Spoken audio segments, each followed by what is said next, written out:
በእመቤታችን ቅድስት ድንግል ማርያም ስዕለ አድኅኖ ላይ ምስለ ፍቁር ወልዳ ላይ 3 እጆችን አይታችሁ ታውቃላችሁ? እኔ በጣም አይቼ በጣም ገርሞኛል። ይሄ 3 እጅ የማን ነው? ግራ የሚያጋባ ይመስላል።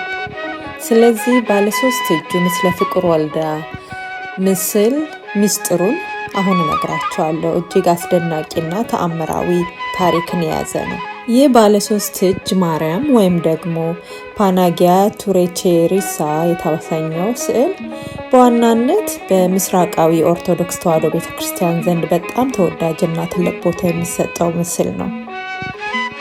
በተለይም በግሪክ ኦርቶዶክስ፣ በሰርቢያ እና በሌሎች ኦርቶዶክሳዊ ሀገራት ላይ ይህ ስዕል በስፋት ይታያል። ታሪኩ ደግሞ ከቅዱስ ዮሐንስ ዘደማስቆስ ጋር የተያዘ ተአምራዊ ታሪክ ነው። በምስሉ ላይ እንደምታዩት 3ኛ እጅ የእመቤታችን የቅድስት ማርያም እጅ አይደለም። ይልቁንም የቅዱስ ደማስቆስ ዮሐንስ ዘደማስቆስ ወይም ደግሞ ሴንት ጆን ኦፍ ደማስከስ የተባለ የሱ የእጅ ተምሳሌት ነው። ታሪኩን እንዲህ ልንገራችሁ።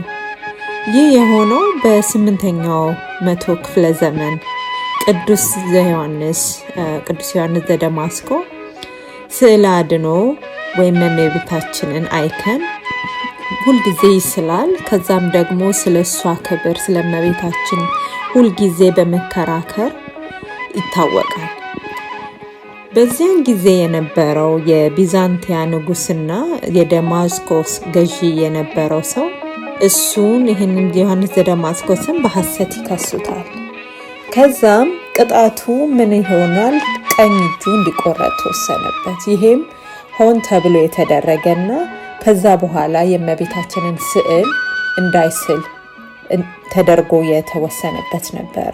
ከዛ በዚህ ውሳኔ መሰረት የቅዱስ ዮሐንስ ዘደማስቆስ ቀኝ እጁ ተቆረጠ ማለት ነው። በዚህም ጊዜ ዮሐንስ ዘደማስቆስ የተቆረጠችውን እጁን ይዞ ወደ እመቤታችን ስዕል ፊት በመቅረብና በታላቅ ለቅሶና ጸሎት ለመናት።